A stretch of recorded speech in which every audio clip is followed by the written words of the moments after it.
Okay, let's unpack this. We've got a really fascinating concept in front of us today. Drawing from source material that explores something, well, pretty unusual. Uh-huh. It takes a game you might know, often played in a purely social, maybe even a bit provocative way, marry, fuck, kill, and turns it inward. Right. The sources lay out this experiment, applying the game not to other people, but to different facets within a single person's own identity, their subpersonalities. Exactly. So our mission for this deep dive is to guide you through this unique experiment. Like, what happens when the different parts of your inner world play this game? What does it actually reveal? Yeah, about how they perceive each other, value each other, maybe desire, or even reject one another. It's kind of a shortcut, Right. to understanding a very different approach to self-exploration. And it's filled with some surprising insights. And let's be honest, the game itself keeps it interesting. Definitely. But the source is clear. This is really designed for insight, not judgment. So let's start with the rules. How do they play this game in this specific internal context? Because the source material defined it quite carefully. Right. The basic premise is classic MFK. You get 3 options. You decide who to marry, who to fuck, and who to kill. But here, those choices aren't about, actual people or external relationships. No. They're redefined. They represent different kinds of internal connection or disconnection. The source spells these meanings out. So choosing to marry a subpersonality, that means the part of you making the choice feels safe with that facet. Grounded, kind of future-oriented. Exactly. It signifies long-term compatibility, the sort of internal partner you feel you could build a life with, metaphorically speaking. Okay. And fuck here. What does that represent internally? That signifies a part of you that brings magnetic tension or curiosity, maybe just raw emotional power. So intensity, allure, a potent connection that maybe isn't built to last, but it definitely has an impact. Yeah, precisely. Impact over permanence. And then kill. This one feels loaded, Yeah. but how did they define it in the experiment? Yeah, it's maybe the most interesting one. It's not about wishing the part didn't exist. Okay, good. In this context, it means that part feels complex to the chooser, maybe intimidating or just really hard to place or integrate. So it often represents a kind of perceived rejection or avoidance, but rooted in the chooser's fear, maybe, or feeling incompatible, or like an internal defense mechanism kicking in. That's exactly it. And the source material really hammers this home. No one here loses. This is not a judgment. It's a portrait in motion. Right. The value isn't in the choice itself, but the why behind it. Exactly. Understanding why a subpersonality made a certain choice reveals so much more about that chooser's internal landscape, its needs, its fears, its desires. Way more than it says about the inherent worth of the part being chosen. Makes sense. So the experiment involved 10 distinct subpersonalities within this one individual. The source introduces them, and each one has its own, unique energy, and even predicted MFK tendencies. Let's meet this internal cast then. We've got Liz. She's the charismatic queen bee. Bannock, the stoic team captain. Devon, the cold strategist, though maybe with a hidden heart, the source hints. Right. Then Addie, the warm-hearted comic relief. Tommy, who's the brilliant but insecure creator. Kelly, the nurturing wallflower. Kenny, the cautious realist. Mac, who's the class clown. Tira, the calm sage. And finally, Val, the fierce independent. Quite a crew. Definitely. And each of these parts was presented with the others, 9 at a time, in rotating groups of 3. And they had to assign 1 to marry, 1 to fuck, and 1 to kill. And digging into why they made those choices, that's where the real self-exploration starts to happen. Absolutely. If we look at the decisions section in the source material, that's where it unfolds. Instead of just listing every single choice, maybe let's look at the patterns and some of the standout examples. Maybe, yeah. Like when it came to marry, who kept showing up? Who were the popular choices for that internal long-term commitment? Well, Tira and Kelly. Overwhelmingly, they were the top choices for Mary. The calm sage and the nurturing wallflower. Yeah, and it makes total sense when you look at the reasoning people gave. Tira is seen as wise, kind, bringing peace and depth. Kelly's described as empathetic, stable, compassionate. You see that again and again in the examples, like Addie chose Bannock because he felt like a rock, dependable. Right. And Bannock chose Tira because he wanted to build a sanctuary with her. Devon picked Kelly, calling her the heart of the constellation, someone he could imagine growing old beside. Kelly herself chose Bannock for that stable marriage, Sunday barbecues kind of energy. Kenny looked to Tira for growth and meaning, someone who makes the mundane feel sacred. Max saw Tira as the heartbeat of a soul, Just really deep stuff. Tira chose Kelly back, saying she was the pulse of compassion, like the home your soul wants to return to. Tommy saw Tira as stillness, depth, a living meditation. And even Val, the fierce independent, chose Tira, calling her a compass. Wow. So it's really clear that internally, Mary is about grounding, safety, shared values, building that stable internal foundation. Definitely. Tira and Kelly seem to embody those crucial anchor points within this person's psyche. Okay, so now let's shift gears dramatically. Let's talk about the fuck choices. Right. If Mary is the sanctuary. Fuck is the storm, or at least the magnetic pull. Who are the frequent flyers here? Liz and Devon. Hands down. The charismatic queen bee and the cold strategist. Okay, yeah. Talk about intensity. Exactly. And the reasons given are fascinating. Bannock chose Liz for her, quote, fire, danger, and glamour.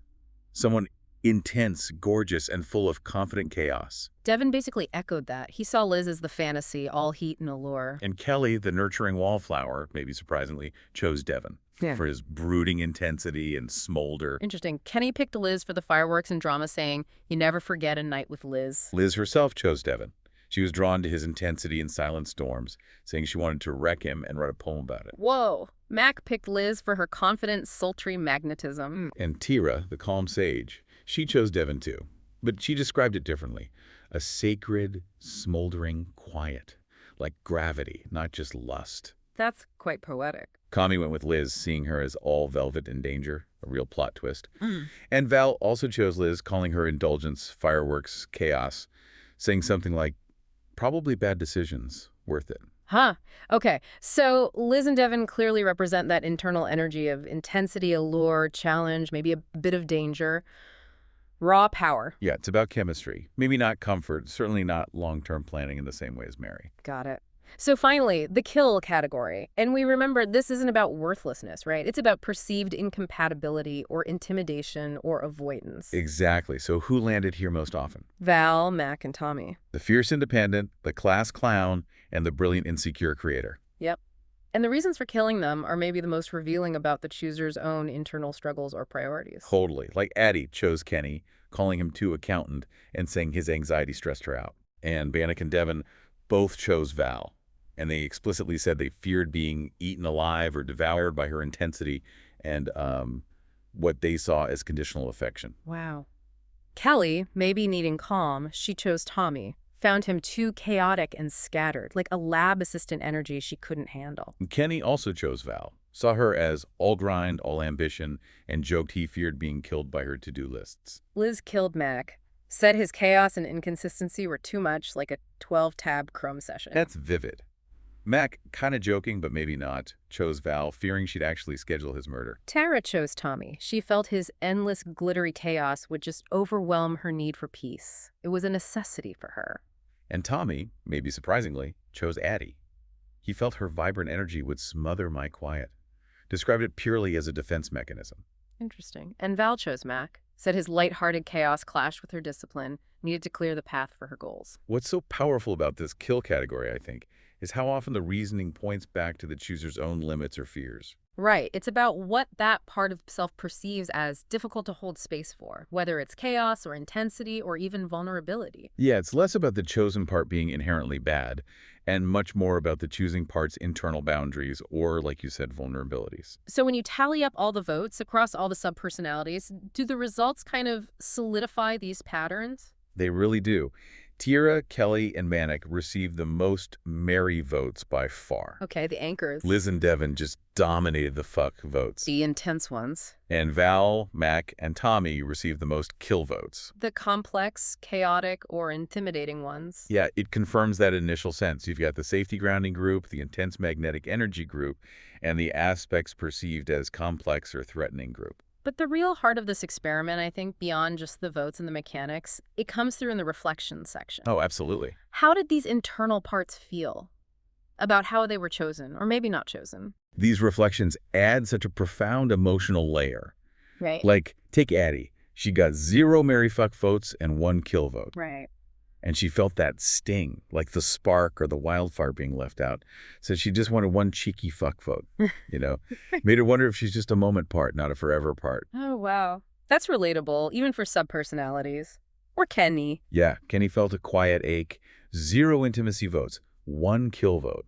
He tried to rationalize it, saying, okay, he's essential but invisible, practical, he overthinks, but it still basically confirmed his deepest fear of being a burden. That's raw. It really is. Yeah. But then on the flip side, you have Kelly. She felt deeply seen by all her Mary votes, felt cherished for her quieter, deeper qualities. That's nice. Though she did admit, like, a whisper of insecurity, wondering if she was loved despite not being exciting. Always something, isn't there?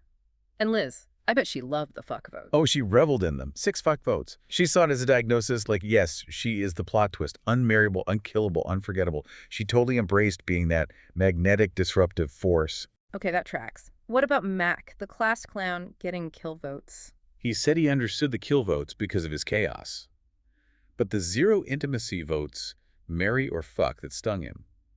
He connected it to feeling like people often skip over the deeper parts of him. But there was defiance, too. He's still making waves, doing his thing. And Val, was she upset by the kill votes?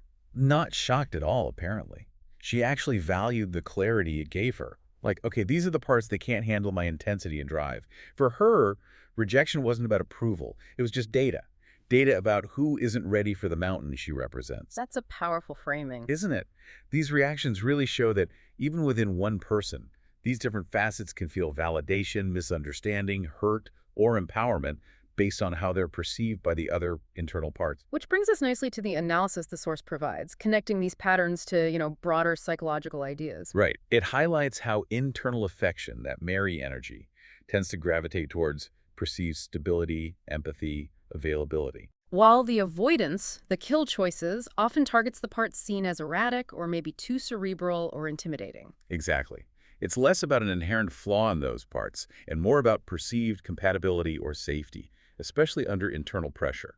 The source also talks specifically about what getting 0 votes in those positive categories, marry or fuck, might signify. For Mac, the class clown. Yeah, for Mac, the 0s and the kill votes might reflect an internal resistance to his unseriousness or chaos.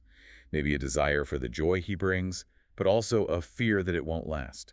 An internal distrust of levity. And for Tommy, the brilliant, insecure creator. It could reflect internal exhaustion, like intellectual overstimulation or emotional fatigue from his spirals. Other parts might respect his brilliance, but just feel too drained by it sometimes. That makes sense. And Val, the fierce independent getting so many kill votes, even from parts that seem to admire her. The source frames that not just as external rejection, but potentially as internal self-preservation by other parts. Her ambition and dominance might trigger insecurity or fear in maybe less assertive parts of the self. So the results really expose which parts of the self feel misunderstood or feared or maybe metaphorically cast aside just for internal survival. Precisely. And this leads to a really crucial point the source makes about self-projection. Okay. This game acts as such a powerful lens because each subpersonality's vote often says more about their own internal state, their needs, their fears, their worldview, than it does about the subpersonality they're actually rating. That's where it gets really juicy, doesn't it? Like, Devon killing Val isn't just about Val. Right. It might reflect Devon rejecting a similar kind of intensity or dominance within himself. Or Liz killing Mac because she can't tolerate inconsistency and chaos. Which perhaps she embodies in other ways. Yeah. And Tommy killing Addie, it's not about disliking Addie's vibrant energy. No, he literally said it was his own internal defense mechanism feeling overwhelmed by it. So the game just reveals how the self evaluates the self. It shows our deepest needs and insecurities by who we protect internally, who we fantasize about, and who we push away. Exactly. So after exploring the game, the players, the choices, the results, the reflections, what's the sort of deeper takeaway from this whole unconventional experiment? Well, a source really emphasizes that these internal votes, they don't define inherent worth. Not at all. Right. They reveal perceived roles or maybe reflections of internal needs, fears, fantasies. Being overlooked for an internal romance doesn't mean a subpersonality is broken. It just means they don't fit another part's current idea of internal comfort or fantasy or even survival.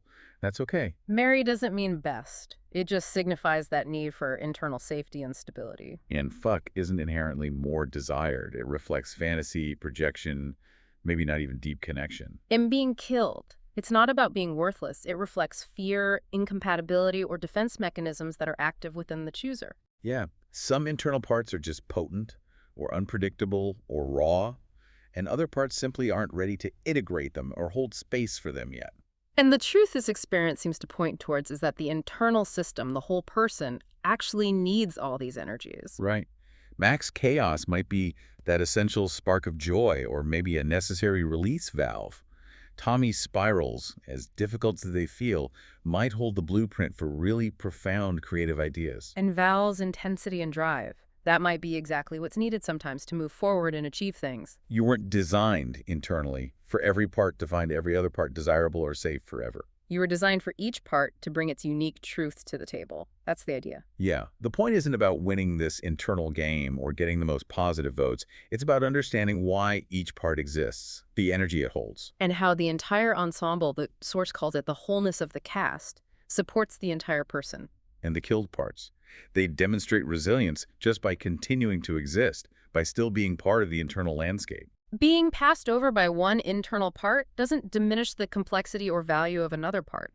Internal rejection isn't a judgment of fundamental worth. It's a reflection of internal needs, boundaries, or maybe just the inability of one part at that moment to handle the intensity or chaos of another. Your internal job isn't to shrink yourself into a shape that's approved by every other part. No. It's to expand into your full, authentic spectrum. Every subpersonality holds a unique piece of internal light and energy. Some are safe harbors, others are necessary storms. Even if one part isn't chosen or is even killed by another in this game, its presence still matters to the whole. And maybe the most powerful final thought from this deep dive pulled straight from the source. Yeah. Maybe the goal of internal work isn't really to make every part of you more lovable to every other part, Okay. but simply to make every part more known to yourself and to the other parts. Known, not necessarily loved by all. Exactly. And that true wholeness isn't about achieving some perfect internal balance where every part gets equal positive attention. It's about radical inclusion. Welcoming every single facet of yourself. Yeah. Even those parts that other internal parts might be tempted to kill. To every sub-personality listening, maybe. Whether you feel married, desired, or metaphorically killed within, you are not here to be chosen by every other part. You are here to be real. To be known by the parts of you that do know. And that, perhaps, is enough. Wow, that's a profound place to land. This whole experiment, using such an unlikely framework, it reveals so much about self-perception, projection, and just valuing the messy, complex, beautiful totality of our inner landscape. Yeah. Rejection in this context really is just a reflection of internal dynamics, not a verdict on inherent value. Definitely something to think about for yourself, isn't it? What parts of your internal world are being married, fucked, or killed, and what does that tell you about the chooser inside? Until next time.